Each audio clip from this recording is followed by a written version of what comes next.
तो 2 बार मोदी जी को हम लोगों ने मौका दिया, अब तीसरी बार नहीं चाहते हैं। पहली गलती माफ़ करते हैं, दूसरी बर्दाश्त करते हैं, तीसरी में बर्खास्त कर देते हैं। कि ये विपक्ष जैसे कांग्रेस जैसी पार्टियां ही राम मंदिर को ला रही हैं, बाकी मुद्दे के तौर पे बीजेपी कभी नहीं लाती। अब की बार मोदी ना।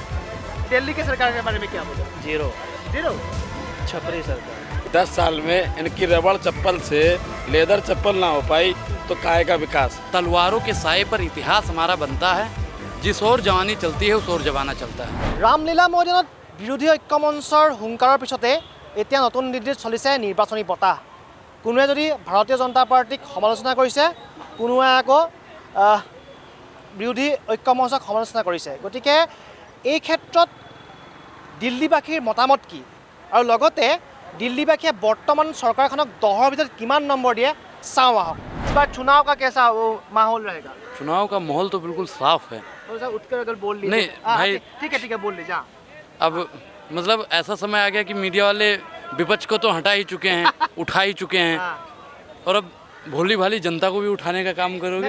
इसलिए नहीं, वो बात नहीं है, वो फ्रेम के लिए बोल रहा था। तो आज देखा गया है रामलीला मैदान में, आपको पता है विरोधी अलायंस बहुत बड़ा एक रैली हुआ है। वहाँ पे कांग्रेस था, जो विरोधी जो अलायंस था, सब लोग ने सरकार के खिलाफ जो बोला है और उन लोगों ने जो गारंटी दिया है उनके बारे में क्या मिलेगा? इस बार कैसा हो सकता है? वो जो बोल रहे हैं वो परिवर्तन आएगा? बिल्कुल परिवर्तन आएगा। आपको क्या लगता है कि परिवर्तन होना चाहिए कि नहीं होना चाहिए? ना, सब चीज़ों का परिवर्तन होना चाहिए मेरे हिसाब से। तो क्योंकि प्रकृति का भी नियम, प्रकृति कहती है कि परिवर्तनशील है। तो 2 बार मोदी जी को हम लोगों ने मौका दिया, अब तीसरी बार नहीं चाहते हैं कि इनको मौका मिले। तीसरी बार इनको नहीं आना चाहिए, क्योंकि पहली गलती हम लोग पूर्वांचल से हैं। पहली गलती माफ़ करते हैं, दूसरी बर्दाश्त करते हैं, तीसरी में बर्खास्त कर देते हैं।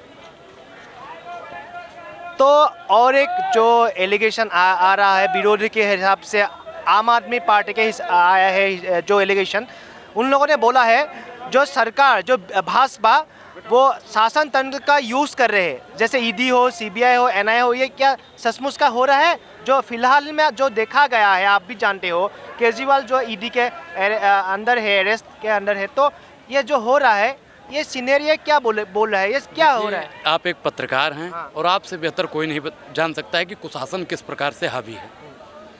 कंस क्या था कि जब डरता था, जिससे डरता था उसको जेल में डाल देता था, लेकिन गलती से कोई बच गया था, उसका नाम था कृष्ण। बाद में क्या हुआ? कंस का वध हो गया। तो ये केजरीवाल को डाल दें या हेमंत सोरेन जी को डाल दें या फिर विपक्ष के तमाम नेता। कौन है? नहीं, मैंने किसी का नाम नहीं लिया। भाई मैं ब्राह्मण हूँ, सनातनी ब्राह्मण हूँ, तो मैं धर्म ग्रंथों के हिसाब से बताऊँगा ना। जो इनका अमृत है, आत्मा है, वो ईवीएम में है।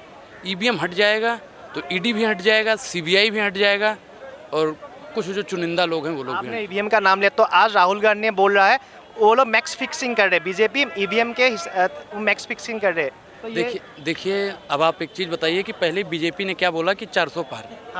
बोला। वोट डालने का अधिकार जनता के पास में है। जनता चुनता है 400 पार जाएगा या 4 पार जाएगा, ये तो जनता तय करेगी ना। ये ना आप तय करेंगे ना अनुराग ओझा तय करेगा, वो तो जनता का काम है ना। और उससे पहले ही अगर ये कह रहे हैं कि 400 पार, तो मतलब कहीं ना कहीं तो सेट है मामला सेट है भाई, कहीं ना कहीं। और दिल्ली में क्या होगा? जो 7 सीटें हैं, आपको क्या लग रहा है? 7 की 7 सीटें इस बार इंडिया अलायंस के खाते में जा रही हैं। युवा का वो जो अब मतदान जो ज़्यादा है, सबसे परसेंटेज ज़्यादा है जो युवा का है, तो इस बार युवा तलवारों के साए पर इतिहास हमारा बनता है, जिस ओर जवानी चलती है उस ओर जमाना चलता है। तो युवाओं को रोजगार चाहिए, शिक्षा अच्छी चाहिए, स्वास्थ्य चाहिए। तो हम लोग तो भाई शिक्षा और स्वास्थ्य और रोजगार की जो बात करेगा उसके साथ में। इस बार मोदी, अब की बार मोदी नहीं आएगा? बिल्कुल नहीं आएगा। वो लोग जो बोल रहे हैं उसका गारंटी क्या होगा? देखिए, गारंटी की आपने बात की, मोदी जी पहले तो गारंटी लें, अपने फैमिली से गारंटी लेना चाहिए। जब घर वाला की गारंटी नहीं ले पाए तो वो आपकी और हमारी गारंटी ले पाएंगे? गारंटियों पर अगर बात की जाए तो मुझे नहीं लगता कि मोदी जी गारंटियों पर बात कर पाएंगे। मोदी जी की गारंटी क्या हो? 2 करोड़ रोजगार की गारंटी दी थी, अच्छी स्वास्थ्य सुविधा की गारंटी दी थी। इन तमाम मुद्दों पर वर्तमान सरकार फेल हो गई है। अब हमें इनकी कोई गारंटी नहीं चाहिए। मोदी हटाओ, देश बचाओ। সঁচাকৈ চৰকাৰখনৰ বিৰুদ্ধে ক্ষুৰধাৰ সমালোচনা, কাৰণ তেওঁলোকে যিসমূহ আশা দিছিলে তেওঁলোকে বিফল হৈছে বুলি কৈছে একাংশই। आपसे थोड़ा जानना चाहते हैं इस बार कैसा माहौल रहेगा चुनाव का? वो तो जनता तय करेगी। अब की बार मोदी? ना जो ये जो हो रहा है माहौल, जो ईडी को वो लोग बोल रहे हैं, विरोधी बोल रहे हैं ईडी को यूज कर रहे हैं, ये सब का मिस यूज कर रहे हैं ये बीजेपी वाले लोग, यूज कर रहे हैं, मिस यूज। मिसयूज। हाँ, इसका सही यूज जहाँ पे है वहाँ नहीं कर रहे हैं, ये बस अपने फायदे के लिए यूज कर रहे हैं। वो लोग जो बोल रहे हैं 400 प्लस, वो होगा इस बार? देखते हैं, जनता तय करेगी, हम तो नहीं कहते हैं, हमसे तो उम्मीद ना रखें। आप क्या बोलेंगे? जो देखा फिलहाल जो माहौल है, बीजेपी तो डायरेक्ट बोल रहे हैं वो लोग इस बार सरकार होगा, 400 प्लस होगा, लेकिन विरोधी बोल रहे हैं। आज रामलीला मैदान में भी बहुत बड़ा एक रैली भी हुआ, उसने उन लोगों ने भी गारंटी दिया, बीजेपी लोगों ने भी गारंटी दे रहे। तो क्या हो रहा है, मतलब परिवर्तन होगा क्या, ऐसा ही होगा, सब ठीक चल रहा है आपके हिसाब से? देखो ऐसा है, अगर बात सरकारों की जाए तो सरकार चाहे कोई भी आए, हाँ। ये मैटर नहीं है कि सरकार कौन सी आएगी, क्योंकि देखो इतना बड़ा डेमोक्रेसी है, हमारा पब्लिक है, तो उसको चलाने के लिए सरकार तो चाहिए ही चाहिए। बट डिपेंड करता है कि वो सरकार अपने कर्तव्यों की अच्छे से ईमानदारी से पालना करे, राइट। तो चाहे बीजेपी आए चाहे कांग्रेस आए, ये मैटर नहीं करता, जो भी आए देश का सुधार करे और देश के सुधार के ऊपर ही बात की जाए। इवन एजुकेशन को प्रायोरिटी दी जाए। बहुत स्टेट ऐसी हैं जहाँ एजुकेशन फ्री है और बहुत सारी स्टेट ऐसी हैं जहाँ एजुकेशन फ्री नहीं है, बट एजुकेशन हर जगह फ्री होनी चाहिए। मतलब कुछ जगह ऐसी हैं जहाँ सरकार चाहती नहीं है कि ये चीज़ें उभरें, तो सरकार ट्रांसपेरेंसी के साथ आए, कोई भी आए वेलकम करेगी जनता उसका, क्योंकि जनता खुद चुनेगी। लेकिन मुद्दा इस बार चुनाव का मुद्दा क्या होगा, प्राइमरी मुद्दा क्या हो सकता है? लेकिन बीजेपी जो बोल रहे हैं, बीजेपी ने राम मंडी लाया, जो वो ये लोग वो मुद्दा ले रहे हैं, लेकिन विरोधी बोल रहे हैं ये मुद्दा नहीं है। तो असली मुद्दा क्या है? देखो मेरी बात सुनो, राम मंदिर आना ये कोई मुद्दा नहीं है। राम मंदिर आना इन द सेंस ऑफ कि आपकी आस्था को जागृत किया है, ठीक है। हम सब सनातनी हैं, हिंदू हैं, और हम सब कहीं ना कहीं अपने शायद धर्म से भटक भी रहे हैं, ठीक है। आप आज के समय कहीं भी कैमरा घुमा कर देख लीजिए, आपको हज़ारों ऐसी तस्वीरें मिल जाएंगी जो आपको बता सकती हैं कि आप अध्यात्म से कितना पिछड़ चुके हो। सो राम मंदिर लाना आप सबको जोड़ने का एक तरीका था, सो वो अच्छा चुनाव का है। मुद्दा हो सकता है। देखिए आप इसको चुनाव के मुद्दे को इसके साथ इन्वॉल्व करें, ये बीजेपी बोल रहे हैं, मतलब इसलिए नहीं, देखिए वो अब बीजेपी बोल रही है, ये आप कह रहे हो, मेरे को तो किसी ने कहा नहीं बीजेपी लीडर ने आके कि ये चुनाव क्योंकि देखिए जब भी ऐसे क्यों बोल रहा हूँ, क्योंकि जब भी चुनाव का वो मुद्दा, वो जब सभा होता है, वो ये मुद्दा क्यों लाते हैं? क्यों कहाँ लाया मुद्दा राम ना, जब मैं आपको बता दूं स्पष्ट तौर पे कि ये विपक्ष जैसे कांग्रेस जैसी पार्टियां ही राम मंदिर को ला रही हैं, बाकी मुद्दे के तौर पे बीजेपी कभी नहीं लाती।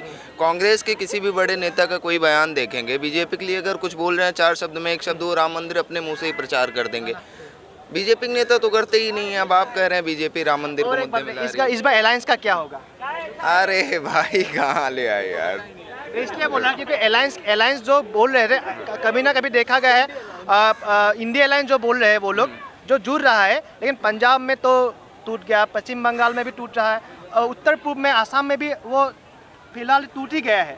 तो कहाँ है अलायंस? वो लोग जो बोल रहे हैं, अभी जो रैली हुआ मैदान में, आज रामलीला मैदान में भी उसका एक बड़ा रैली हुआ इंडिया अलायंस का, वो है या नहीं है? मैं रैली देखा नहीं कि क्या आया उसका, लेकिन अलायंस के बारे में आप क्या बोलेंगे? ये इस बार काम करेंगे? अभी उसका आइडिया नहीं है भाई मेरे को। आप बोलिए। देखो मेरा सिंपल सा मानना ये है कि मुद्दा कोई भी हो, सरकार कोई भी हो, व्यक्ति को अपने कर्मों के बिना रोटी नहीं मिलेगी, ठीक है। सो आपका भी कर्म उसी से ही बनेगा, आप भी माइक लेके तभी खड़े होंगे ना जब आपके पास कुछ ट्विस्ट होगा, टॉपिक होंगे। सो सरकार कोई भी आए, फिर वही बात दोहराऊंगा, सरकार कोई भी आए इससे कोई फ़र्क नहीं पड़ता। सरकार अपने कर्तव्य को बहुत ईमानदारी से निभाए। एक्चुअल में हर व्यक्ति को अपनी जिम्मेवारी समझनी चाहिए, ये इस देश के हितकारी देश का निर्माण करने के लिए बहुत ज़रूरी है।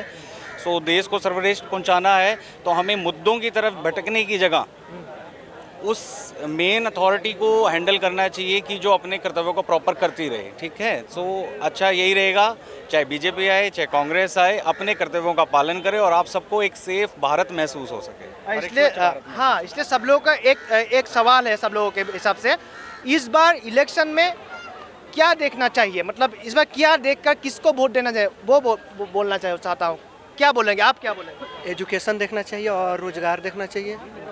आप क्या बोलेंगे, क्या देखना चाहिए इस बार? रोजगार। एजुकेशन, रोजगार। आप क्या बोलेंगे? एजुकेशन। एजुकेशन। आप? हम कुछ नहीं बोलेंगे।